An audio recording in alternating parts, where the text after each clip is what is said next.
राजस्थान के जयपुर जिले के सांगानेर सिटी ब्लॉक से मैं हूँ। GUPS यानी कि राजकीय उच्च प्राथमिक विद्यालय बम्बाला में मैं अभी पोस्टेड हूँ और संस्था प्रधान के रूप में पिछले 10 सालों से कार्य कर रही हूँ। आप सभी का बहुत बहुत धन्यवाद, क्योंकि आप सभी शिक्षा के क्षेत्र में हमारे साथ कार्य कर रहे हैं एक तरीके से, तो बहुत बहुत धन्यवाद। सबसे पहले तो मैं प्रधान का धन्यवाद दूंगी, जिन्होंने FLN को बहुत प्रभावी रूप से हमारे विद्यालयों में, जो कुछ सिलेक्टेड विद्यालय थे उनमें उन्होंने कार्य किया। इसके अलावा विविधा संपर्क फाउंडेशन जो यहाँ नहीं है, उन्होंने भी विद्यालयों में टीवी दिए हैं। टीवी के अलावा उन्होंने ऐसे गैजेट्स बनाकर हमें दिए हैं जिनमें वीडियोस चलते हैं और बच्चे सीखते हैं, तो उनका लर्निंग लेवल जरूर हाई हुआ है इन सब में। इसके अलावा एजुकेट गर्ल्स, विविधा, टाटा ट्रस्ट और centre for library for micro finance, इन्होंने हमारे यहाँ स्टेट लेवल की लाइब्रेरी बनाई है। मैं करबद्ध सभी का बहुत बहुत धन्यवाद यहाँ पर अर्पित करती हूँ, क्योंकि आप सभी की मदद से हम यहाँ पर कार्य कर पाते हैं। बच्चों का लर्निंग लेवल बड़ा है।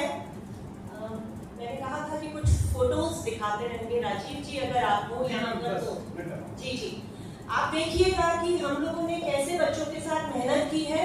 FLN के छोटे छोटे जो टॉपिक्स जो हम शायद जल्दी से पढ़ते भी नहीं है, उनके ऊपर हमने कार्य किया है।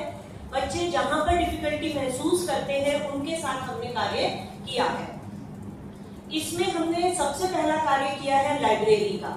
लाइब्रेरी की बुक्स बच्चों के हाथों तक गई हैं, मैगजीन्स कंटिन्यू मंगवाई हैं हमने, और बच्चों के साथ उसी को जोड़ते हुए छोटे छोटे वाक्यों पर कार्य किया है।